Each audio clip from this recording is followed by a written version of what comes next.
Nang makalabas si Melody ay napatingin si Arthur sa kapeng hindi nagalaw ni Melody.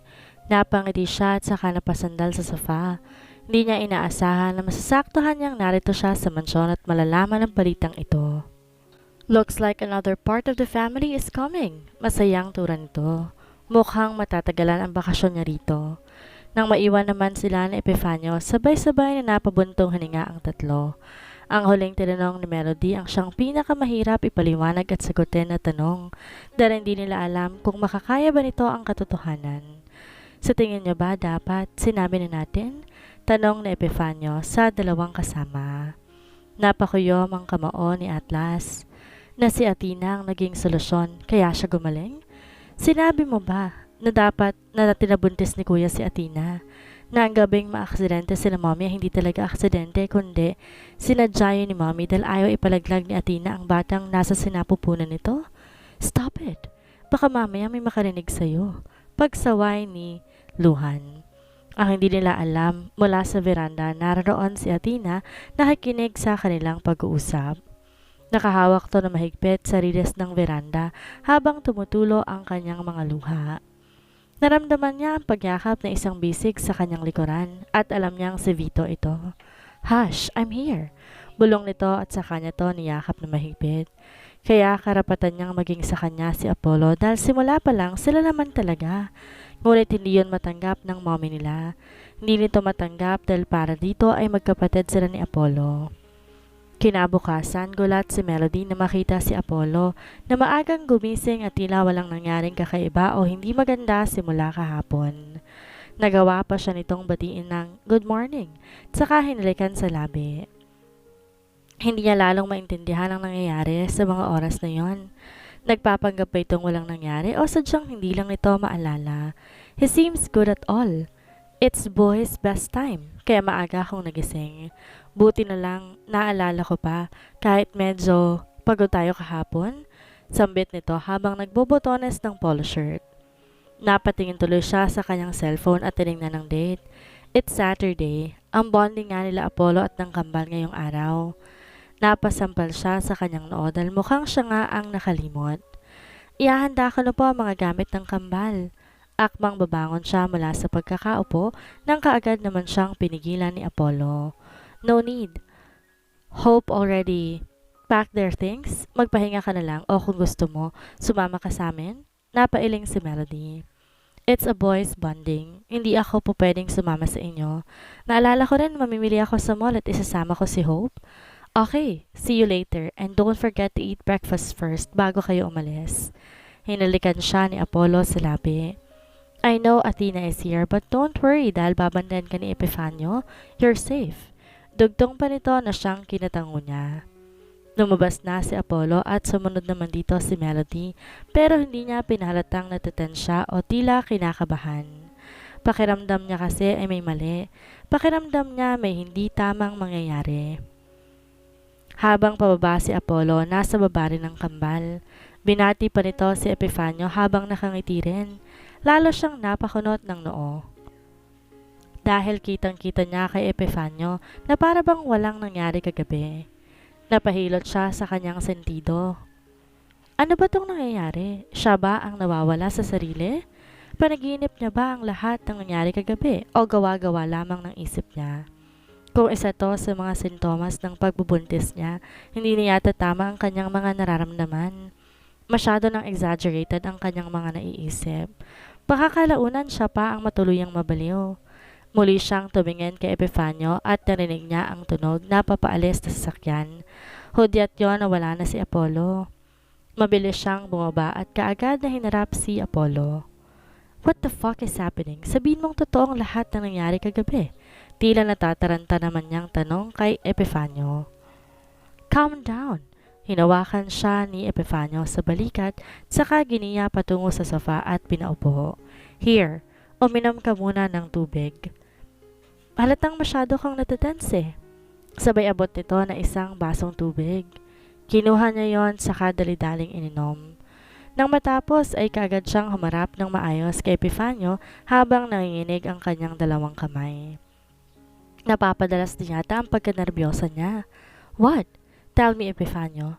Totoo ang nangyari kagabi, hindi ba? Halos rinig na rinig niya ang tibok ng kanyang puso at sobrang bilis ng pagtibok nito. Sabing kumalma ka muna. Oo, totoo ang lahat ng nangyari kagabi, but act like a normal. Like nothing happened. Saka to bumuntong hininga. It's hard, but we need to do that. What? Why? Hindi ko maintindihan, lalo ang mga nangyayari. Parang sasakit na ang ulo ni Melody. Hindi niya nakaya pa kung meron pang bagong problema. Halos hindi na matapos-tapos ang nangyayari sa buhay nila ni Apollo. Don't worry, this time, pwede mo nang ipanatag ang loob mo. Kapag nawawala sa sarili si Apollo at nakakatulog panigurado, kinabukasan ay hindi na nito naaalala ang nangyari simula kagabi. Nakahinga siya ng maluwag at parang nabunutan ng tinik ang kanyang lalamunan. Ayaw niya kasi na magkaroon ulit muli ng alitan. At least ngayon, alam na ng nasa lahat ng nasa mansyon kung anong dapat iwasan na topic, lalong-lalo na ang daddy ni Apollo.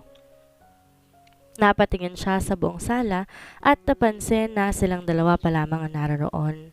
Marahil ay tulog pa ang mga kasama nila sa mansyon.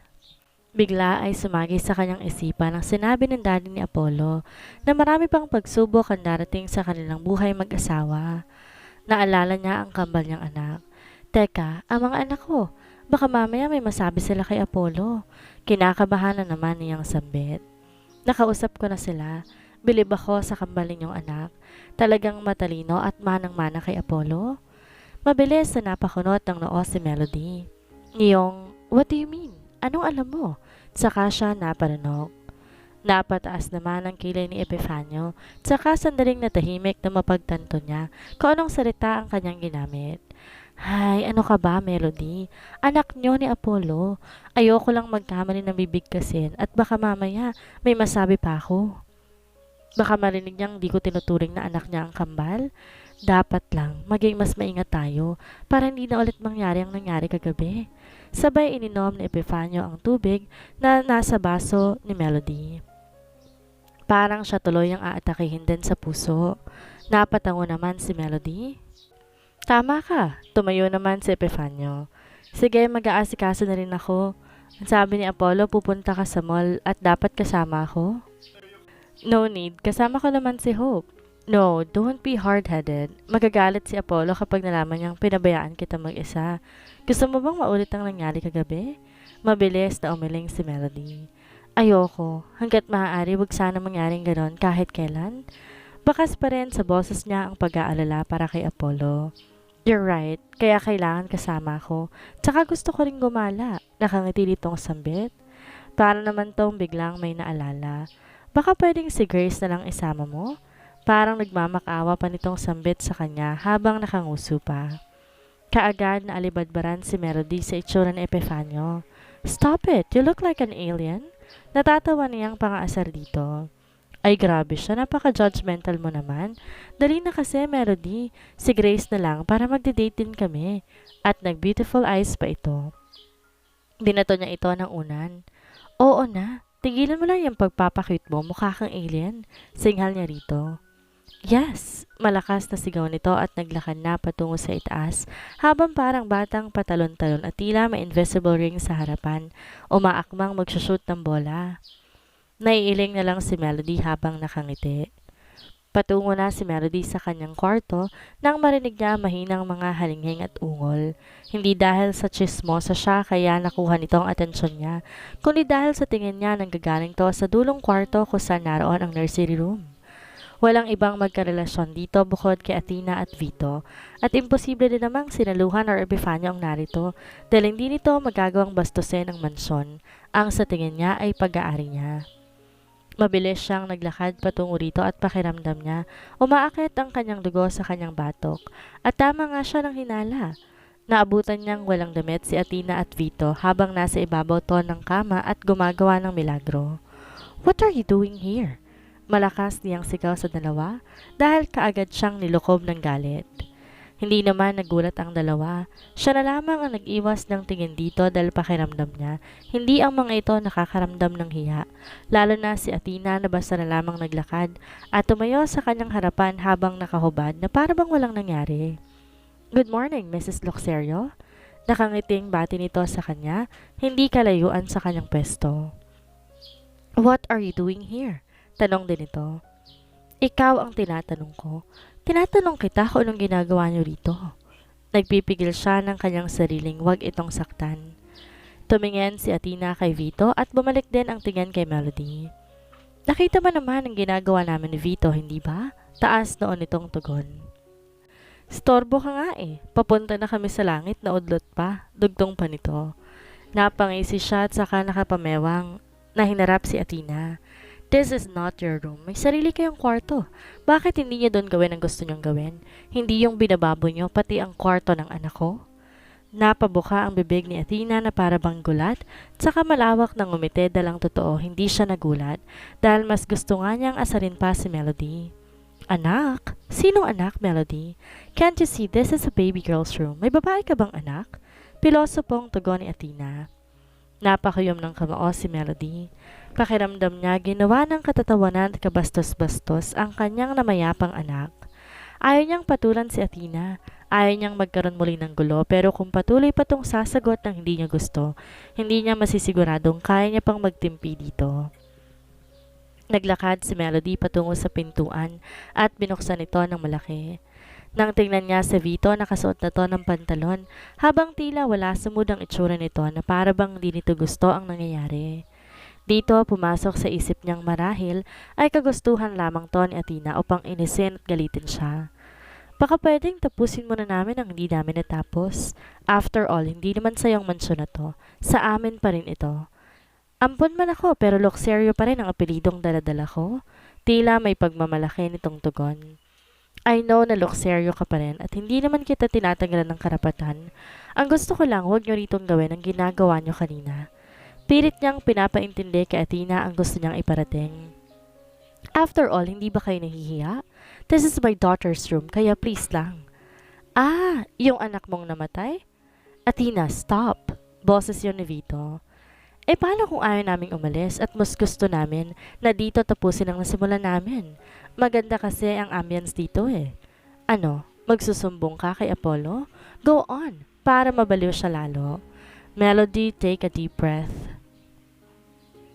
Tuluyan ng tumulo ang kanyang luha. Hinugot niya ang natitirang tapang na meron siya bago walang sabing lumapit sa kama at kinuha ang damit ni Athena at saka niya ibinato dito. Mabilis niyang hinawakan to sa braso at pilit na kinaladkad patungo sa pinto, ngunit malakas. Get out of here! Sigaw niya dito. No, I won't. Ayokong umalis dito. Laban din ito sa kanya. Here, Vito. Dagdag pa nito at pikang-pika na siya. Talagang wala na ito sa sarili. At para sabihin ng mga katagang iyon, masyado na tong walang simpatya para sa ibang tao. Wala na tong galang sa kanyang anak at sa kanyang nararamdaman. You're fucking crazy, Athena. And you are a bitch. Malakas niyang sinampal si Athena at kaagad din naman itong gumanti. Mabilis pamagitna si Vito sa pagitan nilang dalawa at pilit silang pinaghihiwalay. Ngunit hawak nila ang buhok ng isa't isa. What the hell is happening here? Umalingaw-ngaw ang malakas at galit na boses ng isang lalaki. Sabay silang napatigal at napatingin sa pinto ang nakabukas. Narito ang daddy ni Apollo na kasalukuyang nakakunot ang noo, bakas ang galit sa kanyang mukha. Habang nasa tabi nito si Melandro at Atlas. Napayoko si Melody dahil ayaw niyang makita siya nitong umiiyak. Sapat na ang nangyari kagabi at ibang usapin ang nangyari sa kanila ni Athena. Mabilis namang sinuot ni Athena ang dress niya, saka taas noong humarap sa matanda.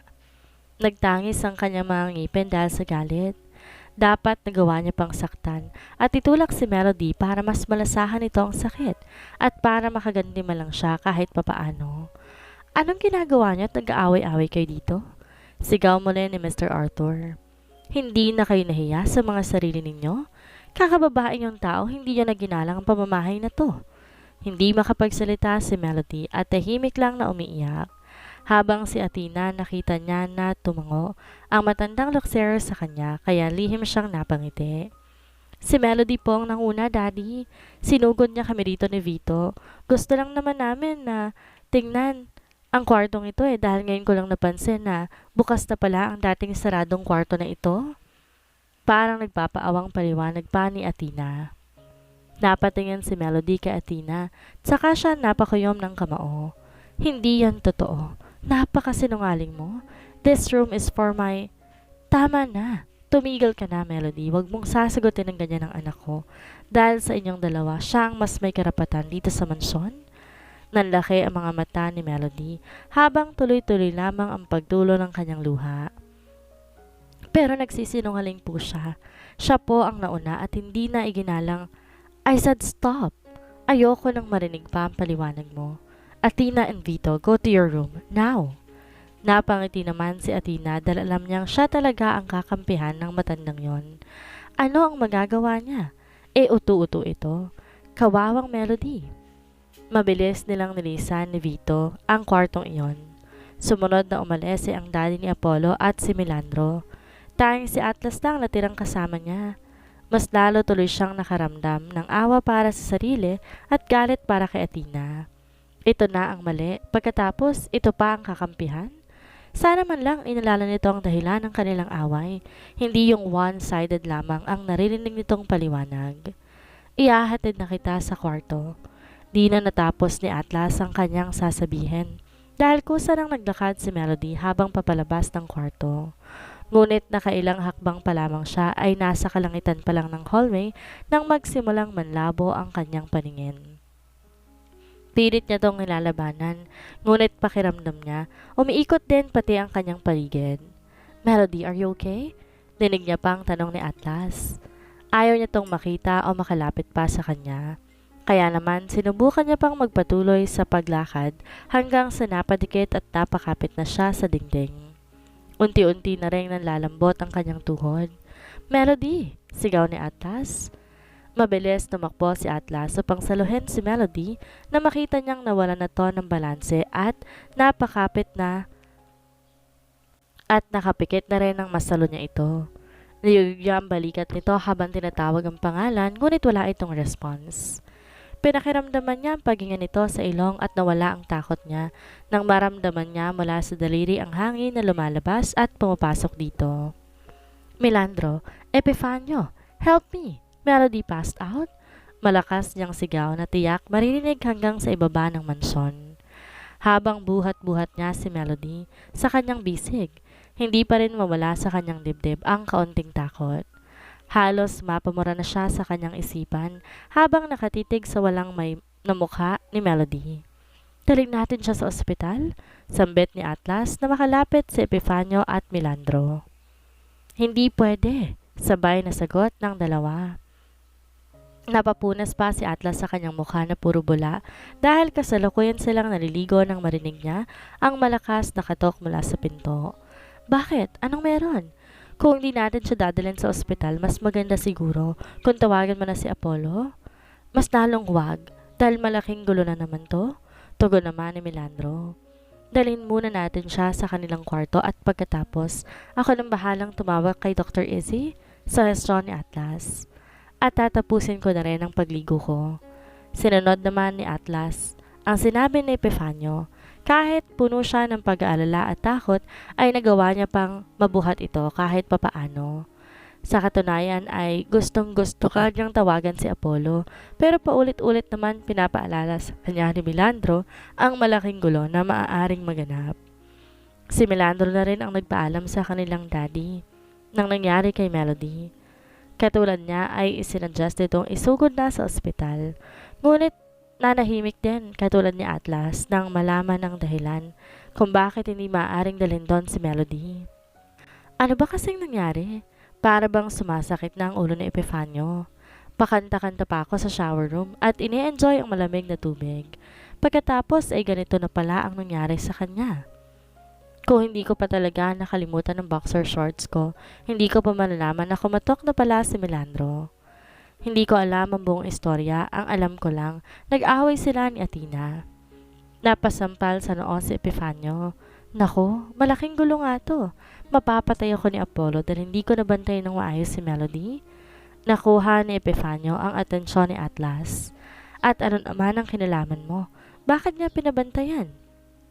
Tanong niya rito. Isa kasing evil sister mo. Hindi pa rin natahimik sa kabaliwan kay Apollo.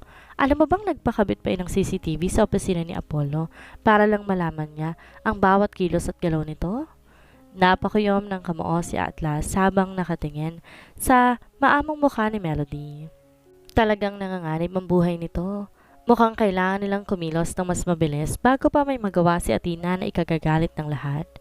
He needs to talk, Apollo. What happened? Yon agad ang bungad na tanong kay Atlas nang kadarating lamang na doktor. She passed out, nasa kalahating oras na, tugon niya. Kaagad tiningnan ng doktor ang vital signs ni Melody. Nagpakuha ito ng tubig kay Epifanio at may pinainom na gamot. May tinurok din sa pulso nito at saka kinabitan ng swero.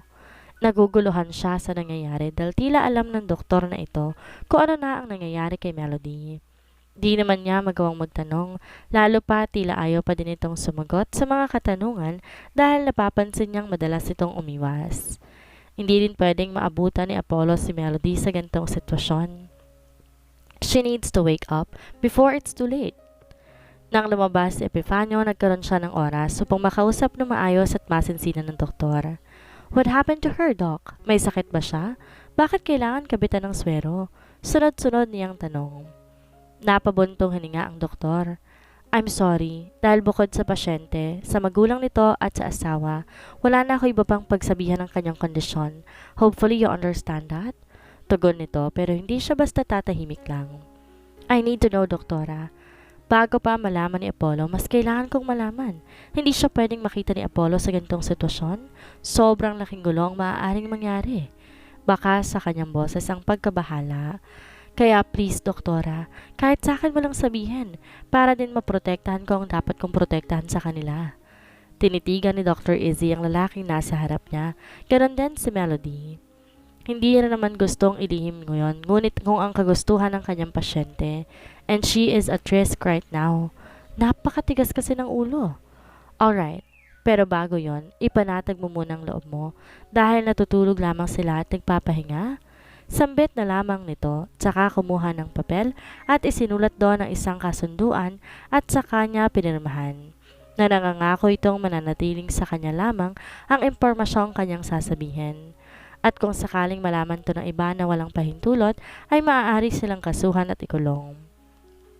Hindi na hawak ngayon ni Dr. Izzy ang sekretong gustong itago ni Melody. Nasa kamay na to ngayon ni Atlas. Melody is pregnant. Napaawang ang labi ni Atlas. What? Gulat at total niyang tanong, sabay na patitig sa natutulog na si Melody. She's now in her first trimester and she is at risk right now. Bumaba ang kanyang dugo, humina ang kanyang resistensya. Simula nang malaman niyang buntis siya, never pa siyang nagpa-check up to check her baby. Pero based on my Doppler, maayos naman ang heartbeat ng baby niya. Pinakita nito kay Atlas ang tila isang kulay pink na parang laruan at nakalagay sa monitor ang 178 heartbeat. But I don't think umiinom siya ng vitamins. Gaya nga ng sabi ko, bumagsak ang katawan niya. Lumaki na ang tiyan niya pero mababa pa rin ang timbang niya. Kaya kailangan ng mabilis at maagap na pagpapakain ng masustansyang pagkain together with vitamins, folic acid, and ferrous sulfate. Parang hindi pa rin nagsisink in sa isipan ni Atlas ang kanyang narinig. Base sa doktor, hindi pa to alam ni Apollo. Hindi niya maintindihan kung bakit ayaw ipaalam ni Melody. Ngayon, tuloy ay kapwa nanganganib sila nang nasa sinapupunan nito. Paano natin to maitatago kay Apollo, Doc? Seryoso niyang tanong. Hindi na to pwedeng itago. Buhay ni Melody at ng batang nasa sinapupunan nito ang nakasalalay. Kung patuloy itong itatago at hindi pagtutuon ng pansin, baka mahuli ng lahat. Napasabuno tuloy si Atlas sa sariling buhok. Parang hiniling na lang niya sana sa sarili na hindi na naging matanong pa. Nagkaroon pa tuloy siya ng panibagong problema. At the same time ay parang nagthankful naman siya dahil kahit papano kaya pang agapan ang sitwasyon ni Melody. Sumasakit ang ulo ko, doktora. Matapang niyang pag-amin sa doktor na siyang ang kinatawa at ikinailing nito. I suggest tawagan mo si Apollo at ako nang bahalang kumausap sa kanya. Napaangat ng tingin si Atlas sa doktor at saka lumiwanag ang mukha. Mas maganda po at sana po sa maayos na paliwanag para hindi na magkagulo pa. Basta ang sinabi ko sa iyo ay sa atin lang dapat iikot at wala nang iba pang makakaalam. Pangako po na ako lang sa ngayon at ikaw ang nakakaalam na buntis si Melody. Bigla ay narinig nila ang pagbagsak ng isang metal na bagay.